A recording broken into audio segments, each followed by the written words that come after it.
오늘은 전도서의 결론, 하나님을 경외하라, 이란 제목으로 말씀을 상고합니다. 오늘이 이제 전도서 마지막 말씀입니다. 그래서 결국은 이제 결론을 여기서 맺고 있는데, 하나님 경외하는 것이 결론이다, 이렇게 말씀을 했어요. 지금 이 전도자는 솔로몬 왕인데, 솔로몬이 한 생애를 이제 거의 살고 늙음하게 과거를 돌아보면서 인생이 뭐냐라는 것을 생각해 보니까 다 부질없는 것이었다. 그래서 헛되고 헛되며 헛되고 헛되니 모든 것이 헛되도다, 이렇게 시작을 하거든요. 근데 결론에 가서는 인생은 헛되지만 하나님 안에서는 그렇지 않다. 결과적으로 하나님을 경외하는 사람에게는 이제 또 다시 영원한 생명과 영광을 얻는 하나님 나라가 있기 때문에 인생만 보지 말고 이제 하나님을 경외하고 영생을 바라보고 가라, 이제 그런 결과를 이제 솔로몬이 내리고 이렇게 우리들에게 간증 삼아서 말씀을 남긴 겁니다. 솔로몬 그러면 지혜로운 사람으로 아주 세계에서 으뜸이에요. 지금도 믿지 않는 사람들도 다 솔로몬 재판 뭐 이런 거 정도는 다 알고 있잖아요. 그만큼 세상에서 가장 지혜로운 사람이라는 것을 인정하고, 또 솔로몬만큼 그 시대에 부귀영화를 누린 사람이 없습니다. 한때 이스라엘이 대단히 발전해가지고 그 지중해 중동 지역의 무역을 완전히 좌지우지했던 사람이에요.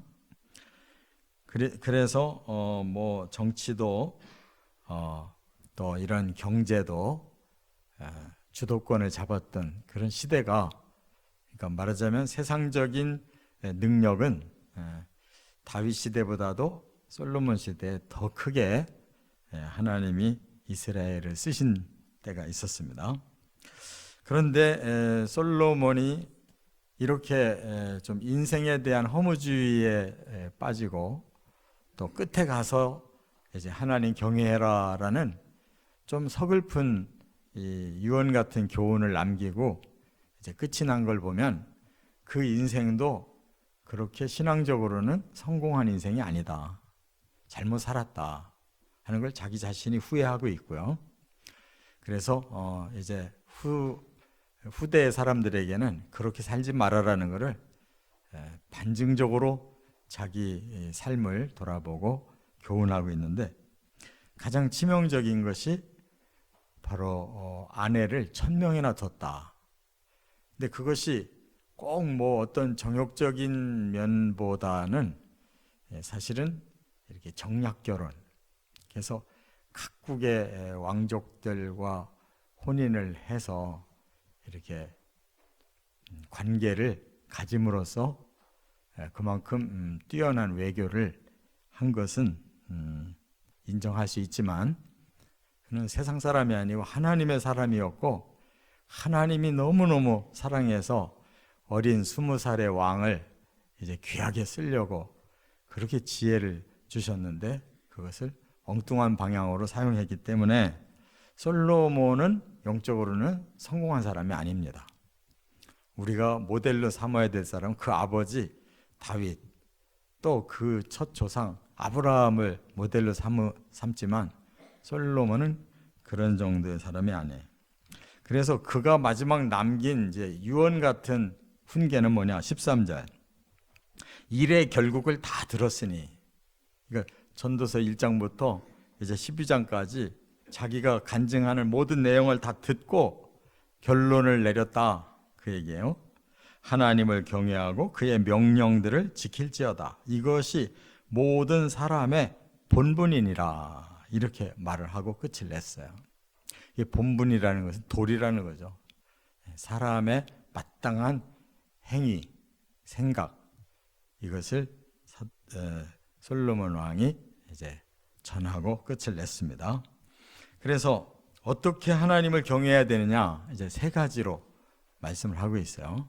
이것이 이제 우리 모든 성도들뿐만 아니라 이 땅에 인생으로 태어난 모든 사람들에게 주는 마지막 교훈입니다. 첫째, 1절부터 8절에 보면 창조주를 기억하라 이렇게 말을 했어요. 한번 1절과 2절 같이 읽고 말씀을 풀어봅니다. 너는 청년의 때에 너의 창조주를 기억하라. 곧 곤고한 날이 이르기 전에 나는 아무 낙이 없다고 할 해들이 가깝기 전에 해와 빛과 달과 별들이 어둡기 전에 비 뒤에 구름이 다시 일어나기 전에 그리하라. 네. 이 말은 청년의 때에 그랬는데 우리가 혈기왕성한 그 청년의 시기만을 말하는 게 아니에요. 이 땅에 생명을 가지고 살아있는 인생 전체를 말하는 거예요. 그러면서 또 인류의 역사 전체를 의미하는 거예요. 그러니까 모든 이 땅에서 태어나서 죽는 모든 인생은 그런 뜻이에요. 반드시 살아있을 때에 창조주를 기억해야 된다. 혹이나 곤고한 날이 이르면, 곤고한 날이라는 것은 우리들이 더 이상 버틸 수 없는 막바지, 아무 낙이 없다고 할 해, 그러니까 더 이상은 소망이 없는 최후의 순간, 그때가 가깝기 전에 여호와를 창조주로 인정해야 된다는 거예요. 그리고 인류의 역사의 끝, 다시 말해서 해와 빛과 달과 별들이 어둡기 전에, 이건 종말 아니에요? 이 역사의 끝에는 땅뿐만 아니라 하늘까지도 다 사라진다 그랬는데 해와 빛과 달과 별들도 어두워질 때가 오는데 또 비 뒤에 구름이 다시 일어나기 전에, 그러니까 비가 와서 이제 해가 뜨겠다 그랬는데 다시 구름이 드리워진다. 그러면 그야말로 이제 홍수를 통해서 이게 싹 망할 수밖에 없는.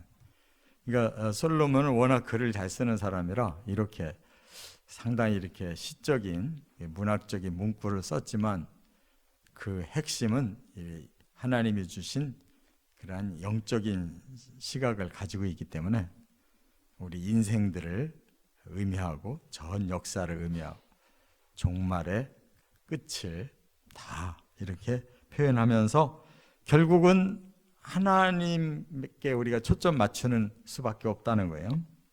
그러면 어떤 하나님이냐? 바로 창조의 하나님이다. 왜 그런가를 우리가 깨달아야 돼요. 창조 그러면 창세기 1, 2장부터 이제 창조가 나오는데 그 마지막 창조를 어디서 말씀했냐면 계시록 21장, 22장에서 말씀하고 있거든요. 그러니까 창조주를 기억하라고 그럴 땐 창세기만 기억해서는 안 되는 거예요. 하나님의 말씀의 끝인 요한계시록 끝장에 새하늘 새 땅, 새 예루살렘 성을 주시는 그 창조주까지를 기억해야 하나님을 제대로 경외할 수 있다. 믿으시기 바랍니다. 그러면 솔로몬이 이걸 다 파악한 것이냐? 계시예요, 계시. 계시라는 것은 하나님이 비밀을 밝혀주시는 건데 그걸 받은 사람도 다 몰라요. 다 모르는데 그냥 그 계시를 통해서 깨닫게 하시는 대로 그냥 적어서 남긴 거예요.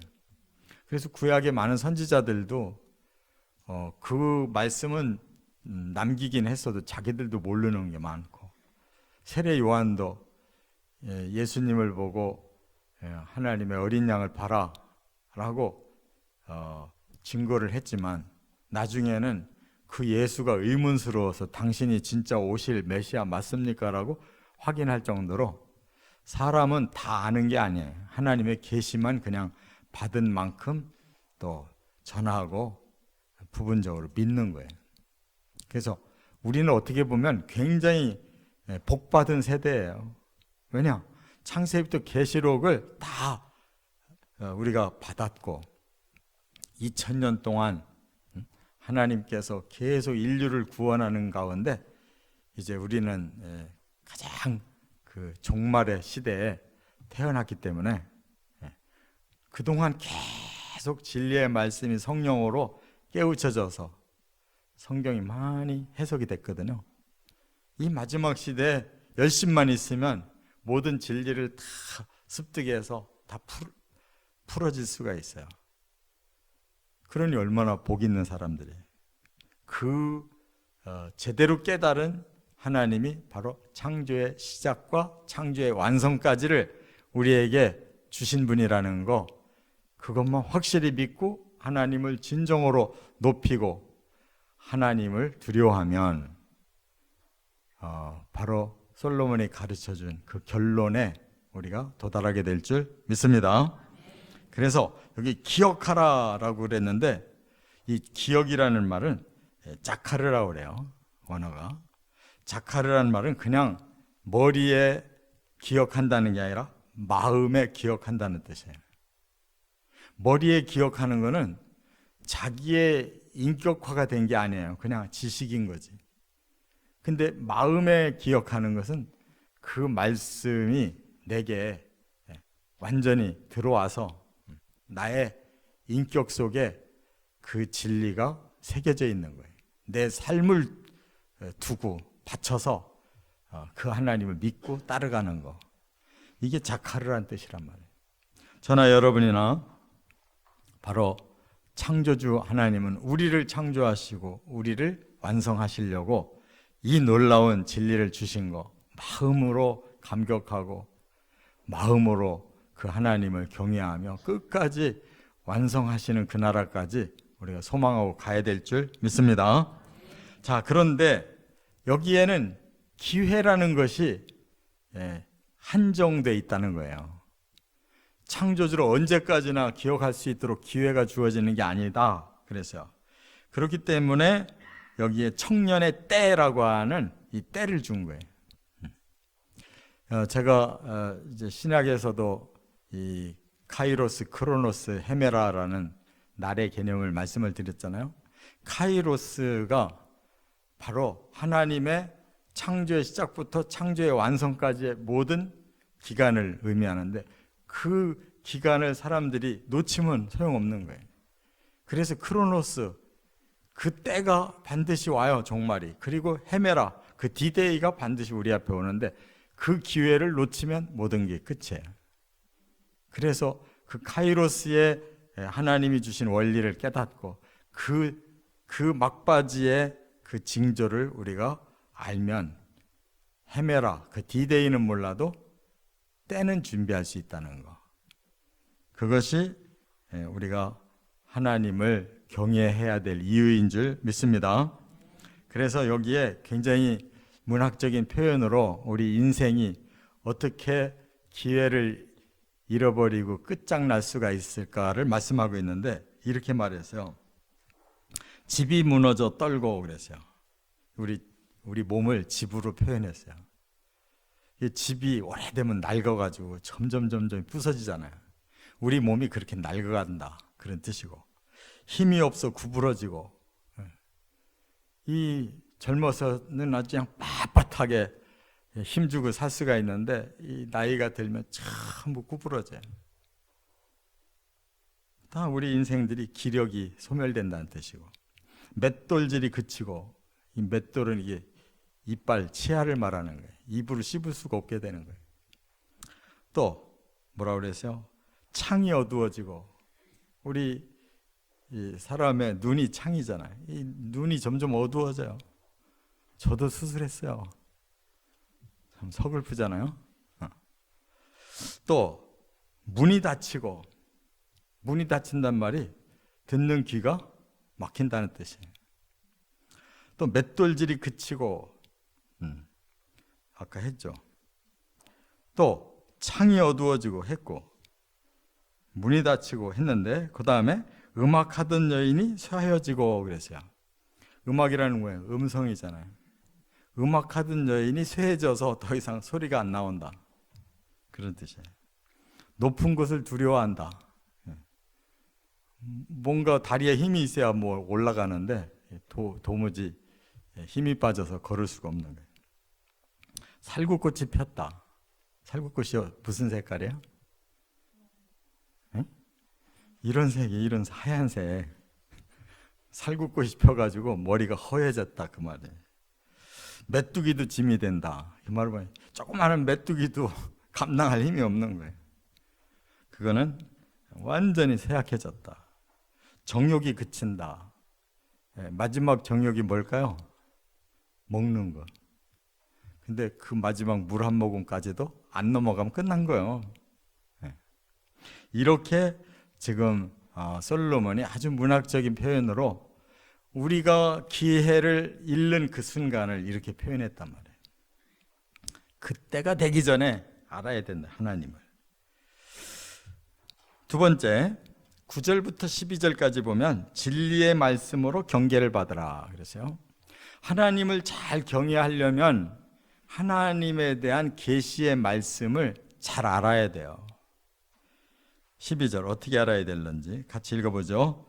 내 아들아, 또 이것들로부터 경계를 받으라. 많은 책들을 짓는 것은 끝이 없고 많이 공부하는 것은 몸을 피곤하게 하느니라.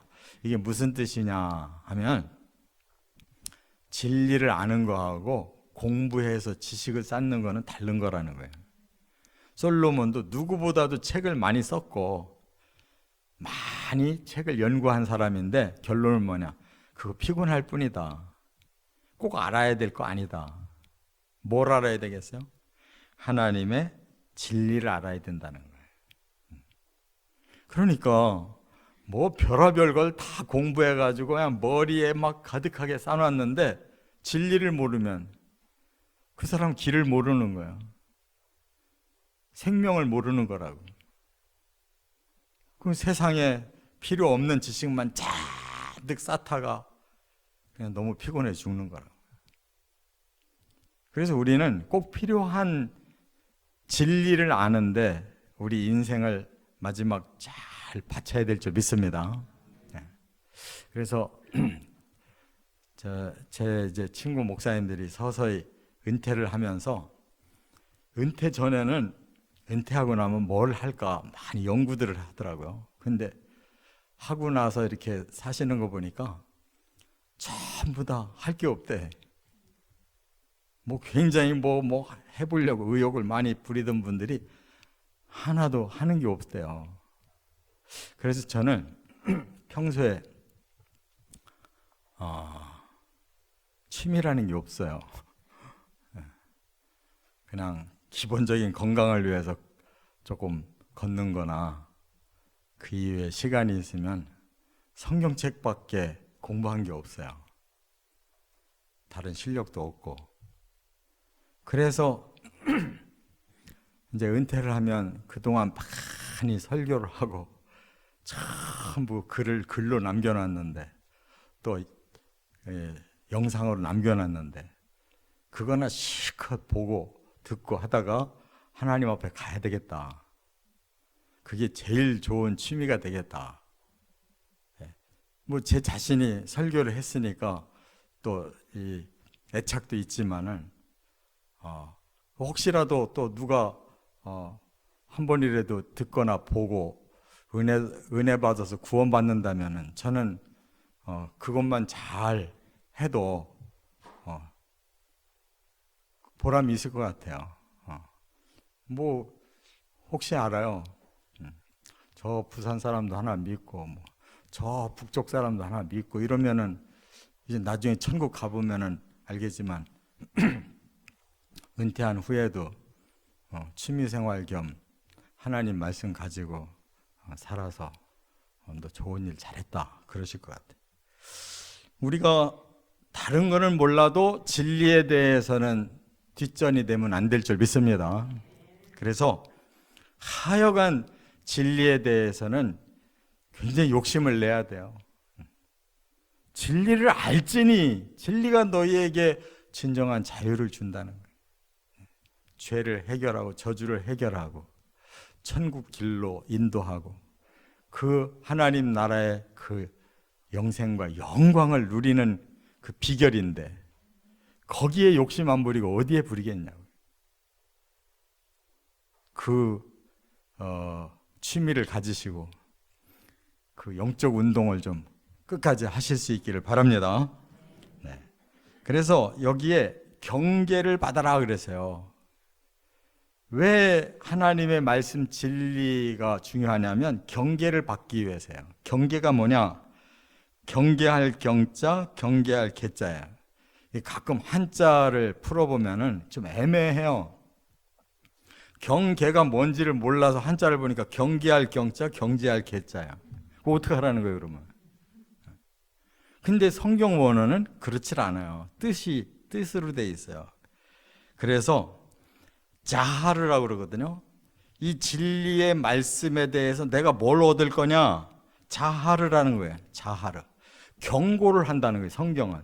딱 읽으면 뭔가 우리에게 지금 정신이 번쩍 나도록 너 제대로 살고 있냐? 너 제대로 가고 있냐? 이렇게 경고가 온다는 거예요. 그래서 내 마음이 확 깨우친다는 거예요. 정신이 번쩍 난다는 거예요. 그거보다 더 좋은 일이 어디 있어요? 그래서 세상 공부하듯이 하지 말고 진리의 말씀의 뜻을 자꾸 좀 알고 싶어서 하나님, 이 말씀은 무슨 뜻입니까? 그렇게 궁금증 가지고 기도하는 마음으로 성령께 우리가 간구하면서 이렇게 읽다 보면 불현듯 우리 자신이 싹 말씀으로 스캔이 되는 거예요. 우리 자신을 싹 돌아보게 돼요. 그러면 바로 이런 점을 하나님은 나에게 다시 깨우쳐 주시는구나. 그때 우리의 영성이 막 팍팍팍팍 이렇게 깊어지는 걸 느껴요. 다른 걸로는 방법이 없어요. 그래서 스펄전은 그랬어요.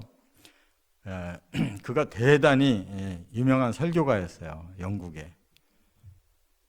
그분이 성경에 대해서 이렇게 말씀했어요. 우리의 핏줄 자체가 성경 말씀이 흐르는 관이 되어야 한다 그랬어요. 그러니까 자신의 핏줄은 성경이 흐르는 핏줄이다 이거예요. 뭐 어디를 그냥 열어도 다 거기서 성경의 진리가 쏟아져 나오는 그런 마음으로 산다는 거죠. 끝으로 세 번째 13절 14절 이제 마지막으로 한 가지 꼭 새겨야 될 게 하나님의 심판을 대비하라 이렇게 말씀했어요. 끝은 반드시 하나님 앞에 선다는 거예요. 14절 다 같이 하나님은 모든 행위와 모든 은밀한 일을 선악간에 심판하시리라. 네. 우리의 행위와 은밀한 일 이렇게 말씀했는데 겉으로 보이는 CCTV가 아니라 CCTV나 우리의 은밀한 내면을 보는 내시경이나 성경의 기능은 두 가지가 다 있다 이거예요. 그래서 우리의 외적인 모든 행위도 다 하나님이 알고 계시고 우리의 보이지 않는 영적인 내밀한 비밀까지도 다 알고 계신대요. 그러면은 완전히 하나님 앞에서는 우리가 발가벗겨진 인생들인데 제 아무리 우리가 하나님 앞에 뭔가 숨기려고 하는 게 있다고 되는 게 아니라는 거예요. 차라리 다 까발리고 하나님 앞에 다 까발리고 하나님 이거 제가 죄 졌습니다. 인정합니다. 제가 부족했습니다. 용서해 주시면 다시는 이 죄를 반복하지 않겠습니다. 하고 진정으로 깨닫고 용서를 구하고 하나님 앞에 약속하고 그러면 훨씬 죄가 적어지는 거예요. 회개는 그냥 한번 말하고 제자리로 돌아가는 게 회개가 아니라 한번 잘못했습니다. 용서해 주세요. 다시는 하지 않겠습니다라는 결단이 반복되어 갈수록 점점 우리가 성화되는 거예요. 할렐루야. 그렇기 때문에 하나님의 심판 때에 우리가 가는 날까지 계속 성화되지 않으면 안 되는 거예요. 그래서 심판이라는 말은 미슈파트라고 그러는데 이 재판을 말하는 재판. 마지막 재판관 앞에 가는 게 그게 우리 인생의 끝이거든요. 그럼 그 재판관이 뭐라고 판결을 해줄 거냐? 그 재판관 우리 예수님이에요. 그래서 예수님이 우리를 사랑하시기 때문에 되도록이면 좋은 재판을 주시겠지만은, 그러나 예수님께 너무 기대하지 마세요. 예수님이 얄짤없이 공의로 다스리는 재판관이기 때문에 뭐 엉망으로 하는 일은 없어요. 그래서 바로 의로우냐 불의하냐, 선하냐 악하냐, 거룩하냐 불경하냐를 반드시 하나님은 기준을 갖고 판단하신다. 그렇기 때문에 뭐 우리의 행위나 우리의 무슨 하나님을 향한 그런 공로가 있어서가 아니라, 죄에 대해서만큼은 우리 예수님이 다 용서해 주셨지만 우리가 그 용서에 대해서 얼마나 감사하며 감격스러운 마음으로 더 이상 죄를 짓지 않으려고 하는 그 마음을 얼마나 가지고 살았느냐가 관건인 거예요. 그게 믿음이에요. 그래서 여기 보니까 하나님의 미시파트가 반드시 있다는 거, 그 다음에 경외심을 본다는 거, 또 하나는 명령을 얼마나 지키느냐를 보신다는 거예요. 그래서 계명을 주신 거예요. 계명은 명령이에요. 그는 지키라고 주신 거예요. 얼마나 지키려고 애를 썼느냐, 그 마음가짐을 보시려고 하는 거예요. 그래서 그것이 너희의 본분이다. 우리가 사는 목표라는 거예요. 목표. 그게 우리의 근본이라는 거예요. 그래서 뭐 재산을 쌓아도 소용없고 명예를 쌓아도 소용이 없고 세상에 어떤 힘을 가졌다고 해도 소용이 없어요. 그러나 바로 하나님을 경외하고 바로 하나님의 명령대로 살려고 했던 그 최선의 마음과 삶의 흔적은 그 영원히 하나님 앞에 남는 거예요. 바로 그것만이 우리 인생이 하나님 앞에 보여드릴 수 있는 최선이라는 거예요. 이렇게 하나님 앞에서 마지막을 통과하시고 창조의 완성, 영원한 세계에 들림 받으시기를 주의 이름으로 축원합니다.